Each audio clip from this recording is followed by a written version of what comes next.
আপনি আপনার সমস্যার কথা কাউকে বোঝাতে ব্যর্থ হয়েছেন, তারা বুঝে না। একমাত্র আল্লাহ ছাড়া আর কেউ জানে না আপনি কি মুসিবতে জীবন অতিবাহিত করছেন। আমাদের সকলেরই কোনো না কোনো সমস্যা রয়েছে। আল্লাহ নিজেই দুনিয়ার জীবনের এই বাস্তবতার কথা কোরআনে উল্লেখ করেছেন। তিনি বলেন, লাকাদ খলাকনাল ইনসানা ফি কাবাদ, নিশ্চয়ই আমি মানুষকে শ্রম নির্ভর রূপে সৃষ্টি করেছি। হয় আপনি মানসিকভাবে পরিশ্রান্ত, না হয় ইমোশনালি আপনি ক্লান্ত। অতিরিক্ত কাজের চাপে আপনি পরিশ্রান্ত, শারীরিকভাবে আপনি ক্লান্ত, স্বাস্থ্যগত দিক দিয়ে আপনি পরিশ্রান্ত, বয়সের ভারে আপনি ক্লান্ত। আপনার সমস্যা থেকে বের হয়ে আসার জন্য অনেক সমাধান খুঁজছেন, কিন্তু কিছুই কাজ করছে না। এভাবে আপনার সৃজনশীলতাও একসময় নষ্ট হয়ে যায়। আমরা সবসময় পরিশ্রান্ত জীবনযাপন করছি, আমরা প্রতিনিয়ত কোনো না কোনো সমস্যায় জর্জরিত। এই সমস্যাগুলো আমাদের চিন্তা শক্তির বেশিরভাগ অংশ দখল করে রাখে। অনেক সময় ইতিবাচক চিন্তা করার জন্য নিজের উপর জোর খাটাতে হয়, কারণ আপনি যদি জোর করে ইতিবাচক চিন্তা না করেন, তাহলে নেতিবাচক চিন্তাগুলো সবসময় এসে আপনার মাথায় জড়ো হয়ে থাকে। সব সমস্যা যেগুলো সমাধান দরকার, এগুলো নিয়েই আমরা সবসময় চিন্তামগ্ন থাকি। আল্লাহর সাথে আমাদের সম্পর্কগুলোর একটি হলো আমরা যেন আমাদের সমস্যাগুলো সমাধানের জন্য তার নিকট দোয়া করতে পারি। আমাদের যা যা দরকার আমরা যেন সেটা তার নিকট চাইতে পারি। তো আজ আমি যে বিষয়টি নিয়ে কথা বলতে চাই, এমন একটি সিক্রেট উপাদান যার মাধ্যমে আমরা আল্লাহর নিকট যা ইচ্ছা তাই চাওয়ার সামর্থ্য অর্জন করতে পারি। আমরা সবাই বিভিন্ন জিনিস আল্লাহর কাছে চাই, আর সেটা হতে পারে আল্লাহ এবং বান্দার মাঝে একান্ত গোপন কোনো ব্যাপার। আপনি যদি আসলেই আল্লাহর নিকট থেকে আপনার দোয়ার উত্তর আশা করেন, তাহলে কিছু শর্ত আগে পূরণ করতে হবে। আর তার মাঝে অন্যতম একটি গুরুত্বপূর্ণ ব্যাপার যা কোরআনে সর্বত্র বিশেষ জোর দেওয়া হয়েছে, তা হলো আমাকে এবং আপনাকে সবার আগে আল্লাহর নিকট নিঃশর্ত ক্ষমা চাইতে হবে। তার নিকট কোনো কিছু চাওয়ার পূর্বে আপনাকে ক্ষমা চাইতে হবে। আপনাকে ক্ষমা চাইতে হবে। আমার আপনার যে প্রয়োজনগুলো আছে সেগুলো চাওয়ার পূর্বে আমাদেরকে আল্লাহর নিকট পরিপূর্ণ আন্তরিকতার সাথে ক্ষমা চাইতে হবে। এটা শোনার পর আপনি হয়তো জিজ্ঞেস করতে পারেন, ক্ষমা চাওয়ার জন্য কোন দোয়া পড়তে হবে, বা ক্ষমা চাওয়ার জন্য শ্রেষ্ঠ দোয়া কোনটি? মানুষ বিভিন্ন অকেশনে বিভিন্ন রকমের দোয়া পড়ে। যেমন কোনো সন্তান সম্ভব বা মা এসে জিজ্ঞেস করে, কিছুদিনের মধ্যে আমার বাচ্চা হবে, এখন আমার বাচ্চার জন্য কোন দোয়াটি আমি পড়তে পারি? অথবা কেউ একজন এসে বলতে পারে যে আমি চাকরির ইন্টারভিউ দিতে যাচ্ছি, কোন দোয়াটি আমি এখন পড়তে পারি? আমাকে বিশেষ বিশেষ সময় উপলক্ষে বিশেষ বিশেষ দোয়া প্রদান করুন। আমি আপনাদের বলছি, বিশেষ সময়ের ওই দোয়াগুলো অবশ্যই গুরুত্বপূর্ণ, কারণ সেগুলো পবিত্র এবং আল্লাহর কাছ থেকে অবতীর্ণ। কিন্তু সকল সমস্যার ক্ষেত্রে কমন দোয়া হলো, যে একটি দোয়া আপনার সকল সমস্যা দূর করবে, তা হলো সত্যিকার অর্থে আল্লাহর নিকট ক্ষমা প্রার্থনা করা। নূহ আলাইহিস সালাম তার জাতিকে আল্লাহর নিকট ডেকেছিলেন 900 বছরেরও বেশি সময় ধরে। তিনি তাদের নিকট অবিরাম দাওয়াত দিয়ে গেছেন। তার নবুয়তি জিন্দেগির শেষ দিকে এসে তিনি পেছনে ফিরে দেখেন এবং তিনি তাদের নিকট যে বার্তাটি দিতে চেয়েছিলেন তার একটা সারাংশ দাঁড় করিয়েছেন। তিনি তাদের উদ্দেশ্যে শুধু একবার বা দুইবার কথা বলেননি। লাইলান ওয়া নাহারা দাউতু কওমি লাইলান ওয়া নাহারা, তিনি বলেন, হে আমার পালনকর্তা, আমি আমার সম্প্রদায়কে দিবারাত্রি দাওয়াত দিয়েছি। তিনি রাতেও কোনো বিরতি নেননি। কোরআনের একটি সূরা তার নামে নামকরণ করা হয়েছে, সূরাত নূহ। সেখানে এই গোটা সময় ধরে যে তার সম্প্রদায়কে তিনি দাওয়াত দিয়ে গেছেন তার একটা সারমর্ম তুলে ধরা হয়েছে। আমি তোমাদের কাছ থেকে কি আশা করেছিলাম? কুল্লামা দাআউতু লিতাগফিরা লাহুম। আর এই গোটা সময় ধরে আমি তাদেরকে এই ধর্মের দিকে আহ্বান করেছি যেন আপনি তাদেরকে ক্ষমা করেন ইয়া রব, যেন আপনি তাদেরকে ক্ষমা করেন ইয়া রব। আমি ঠিক এই কথাগুলো তাদের বারবার বলেছি। ফাকুলতু ইস্তিগফারু রাব্বাকুম, অতঃপর বলেছি তোমরা তোমাদের পালনকর্তার ক্ষমা প্রার্থনা করো। ইন্নাহু কানা গফফারা, নিশ্চয়ই আল্লাহ হলেন এমন সত্তা যিনি বারবার ক্ষমা করতে থাকেন। এরপর তিনি যা বলছেন তা খুবই অসাধারণ। আমি চাই আপনারা এই বিষয়টা উপলব্ধি করুন যে তিনি কোন ধরনের মানুষগুলোর উদ্দেশ্যে কথা বলছিলেন। তিনি ইতিহাসের অন্যতম খারাপ একটা সম্প্রদায়ের উদ্দেশ্যে কথা বলছিলেন। নূহ আলাইহিস সালামের সম্প্রদায়কে পৃথিবীর অন্যতম চরম অবাধ্য জাতিগুলোর একটি হিসেবে বর্ণনা করা হয়েছে। সূরাতুজ জারিয়াতে আল্লাহ বিভিন্ন জাতি সম্পর্কে বর্ণনা করেছেন যারা আল্লাহর বিরুদ্ধে, তাদের নিকট প্রেরিত রাসূলদের বিরুদ্ধে বিদ্রোহ ঘোষণা করেছিল, ফলে তাদের ধ্বংস করে দেয়া হয়েছিল। সূরা আন-নাজমে যখন নূহ আলাইহিস সালামের জাতির কথা আসলো, তিনি বললেন, ওয়া কওমু নূহিম মিন ক্বাবলু ইন্নাহুম কানু হুম আযলামু ওয়া আতগা, আর পূর্বে নূহের কওমকেও, নিশ্চয়ই তারা ছিল অতিশয় জালিম এবং চরম অবাধ্য। বিষয়টা যৌক্তিক মনে হয়। অন্য সকল নবীর মতো শুধু এক প্রজন্মের জন্য তাদের নবী ছিলেন না, প্রতি শতাব্দীতে 3-4 প্রজন্ম মানুষের জন্য শতাব্দীর পর শতাব্দী ধরে তাদের একজন নবী ছিল। প্রতি 20 বছর পর পর নতুন নতুন প্রজন্মের আবির্ভাব ঘটে, আর নূহ আলাইহিস সালাম এটা দেখেছিলেন শতাব্দীর পর শতাব্দী ধরে। প্রতি 20 বছর পর পর নতুন নতুন প্রজন্মের আবির্ভাব ঘটে। তিনি 40 থেকে 50 প্রজন্মের মানুষদের দেখেছিলেন, আর তারা সবাই তাকে প্রত্যাখ্যান করেছিল। আর তিনি সকল প্রজন্মকে একই দাওয়াত দিয়ে যাচ্ছিলেন। একটি উদ্দেশ্যকে সামনে রেখে আমি এই বিষয়টির উপর আলোকপাত করছি। তিনি চরম অবাধ্য এক জাতির উদ্দেশ্যে কথা বলছিলেন। তাদের নিকট তিনি কি প্রস্তাব তুলে ধরেন? তিনি বলেন, ইস্তিগফারু রাব্বাকুম, তোমাদের রবের ক্ষমা প্রার্থনা করো। ইন্নাহু কানা গফফারা। তোমরা বারবার আল্লাহর অবাধ্যতা করছিলে, তিনি বারবার ক্ষমা করতে থাকেন। তোমরা বারবার আল্লাহর অবাধ্যতা করছিলে, আল্লাহ বারবার ক্ষমা করতে থাকেন। কিন্তু তার প্রস্তাব এখানেই থেমে থাকেনি। তিনি বলেন ইউরসিলুস সামা আলাইকুম মিদরারা। এখানে ইউরসিলু হলো জওয়াবে আমর। এর মানে হলো যদি তোমরা তার নিকট ক্ষমা প্রার্থনা করো তাহলে আল্লাহ তোমাদের জন্য আসমানের দরজা খুলে দিবেন, আর এটা তোমাদের উপর অজস্র ধারায় করুণা বর্ষণ করবে। এর দ্বারা বৃষ্টিও বোঝানো হতে পারে, কিন্তু পরিহাসের বিষয় হলো এখানে বৃষ্টি দ্বারা বন্যা ইঙ্গিত করা হয়নি, যদিও সব শেষে বন্যা কবলিত হয়েছিল নূহ আলাইহিস সালামের জাতি। এই আয়াতে আল্লাহ ভিন্ন ধরনের বৃষ্টির কথা বলেছেন। যদি তারা ক্ষমা প্রার্থনা করত, যে বৃষ্টি তাদের ধ্বংস করে দিয়েছিল সেই বৃষ্টি হতে পারত তাদের জন্য জীবন আহরণকারী। তারা বৃষ্টির জন্য প্রার্থনা করেনি, আর আল্লাহ তাদের বলছেন ক্ষমা প্রার্থনা করত যদি তারা, তোমরা যদি ক্ষমা প্রার্থনা করো আকাশের দরজা তোমাদের জন্য খুলে দেওয়া হবে আর তা বৃষ্টি বর্ষণ করতে থাকবে।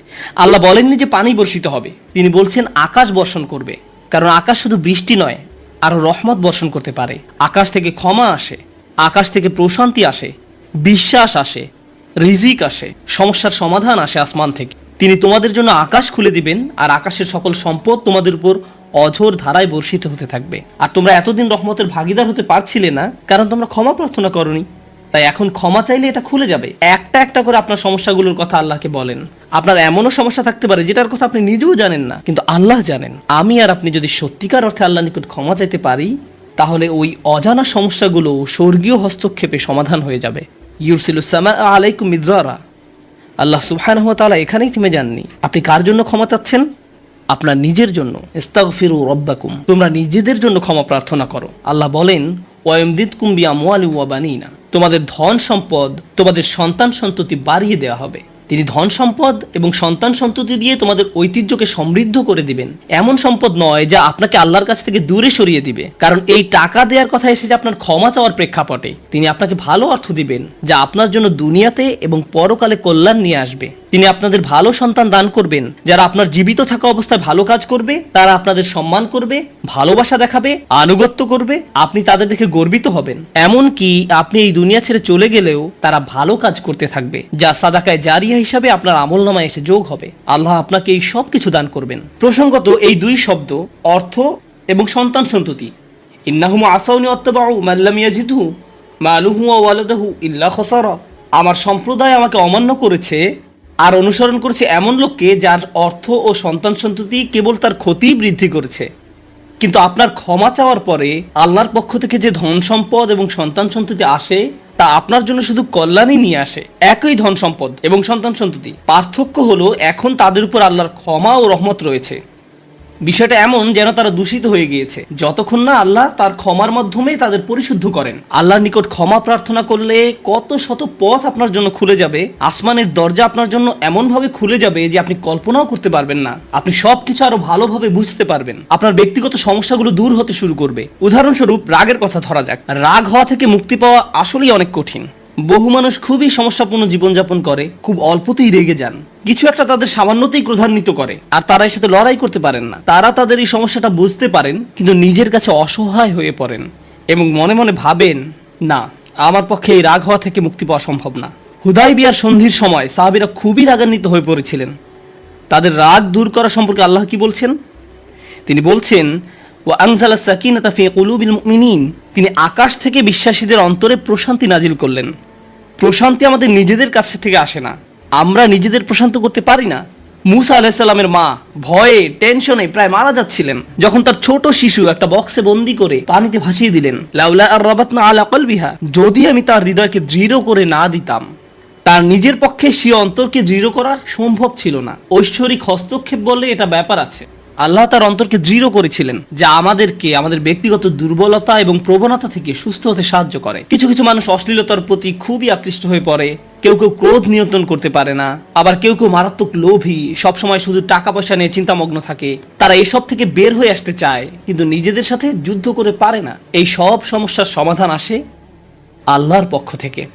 আপনার একান্ত ব্যক্তিগত গভীর সমস্যার সমাধান আসে আসমান থেকে। বৃষ্টি যেমন পৃথিবীকে পরিষ্কার করে দেয়, তেমনি আসমান থেকে আল্লাহর রহমত এসে আপনার সমস্যাগুলোকেও ধুয়ে মুছে পরিষ্কার করে দেয়। ওয়ায়াজআল লাকুম জান্নাতিন ওয়ায়াজআল লাকুম আনহারা।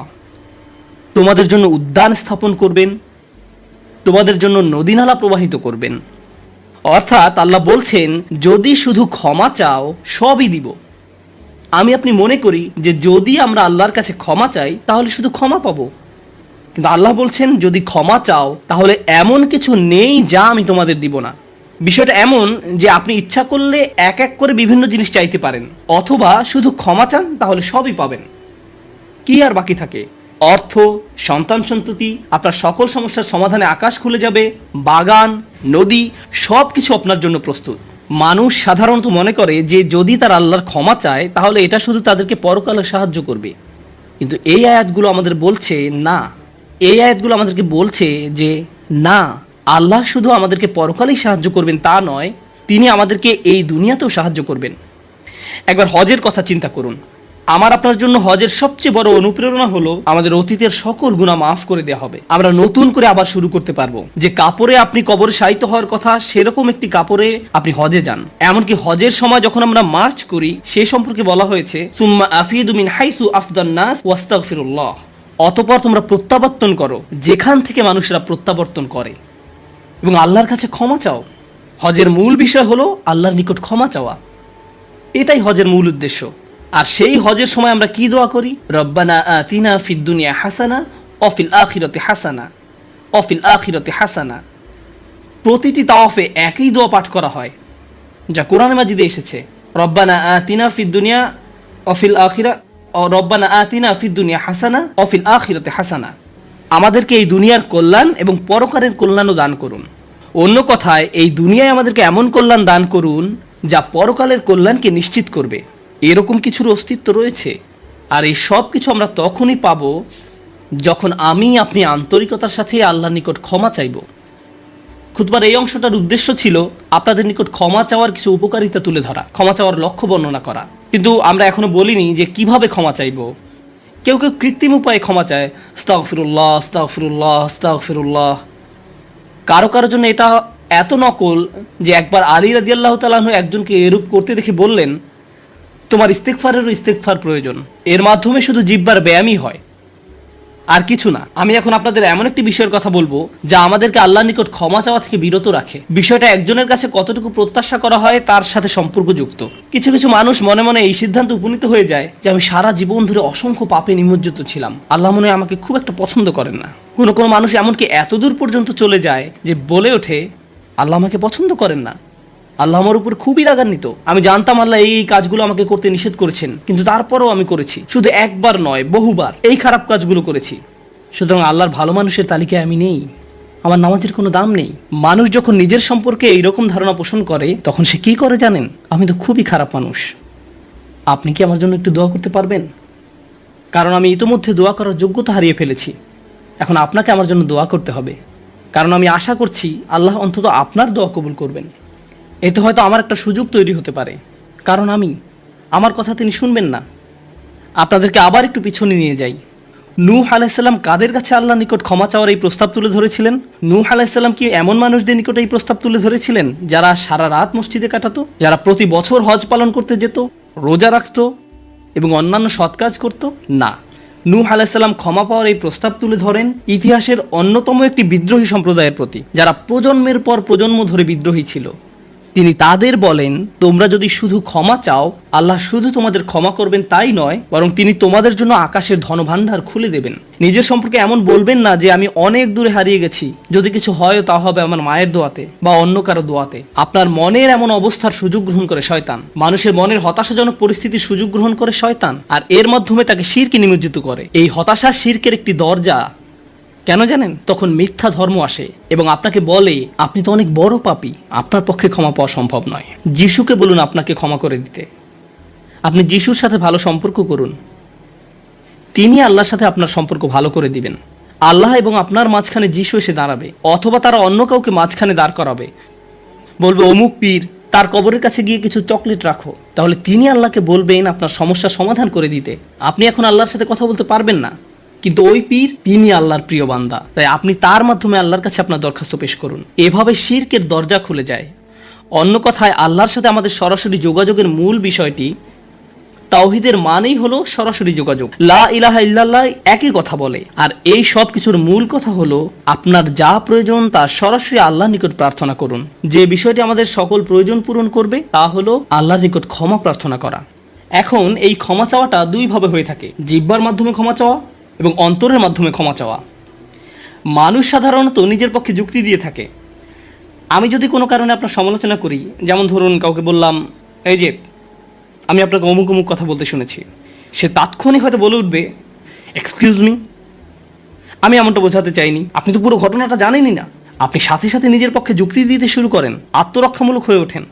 বালিল ইনসানু আলা নাফসিহি বাসীরা ওয়ালাউ আলকা মাআযিরা। মানুষ নিজের সম্পর্কে সুধারণা পোষণ করে, তারা প্রচুর অজুহাত দেখায়। আপনি যদি আসলেই আল্লাহর ক্ষমা চান, আপনাকে নিরিবিলি একটা সময় খুঁজে পেতে হবে। যদি আরবিতে দোয়া করতে না পারেন, কোনো সমস্যা নেই, আপনি শুধু পাঞ্জাবি, বাংলা, বাহাসা বা উর্দু জানেন, কোনো ব্যাপার না। আপনি আপনার নিজস্ব ভাষাতে আল্লাহর সাথে কথা বলুন, আন্তরিকতার সাথে আপনার অপরাধগুলো স্বীকার করুন, কোনো অজুহাত দেখাবেন না। এরকমটা করতে পারা আসলেই কঠিন, কারণ আয়নার সামনে দাঁড়িয়েও আমরা নিজের সাথে মিথ্যে কথা বলি, নিজেকে এভাবে প্রবোধ দেই, আমি আসলে অত খারাপ না, আমি যা যা করেছি তার কারণ আছে।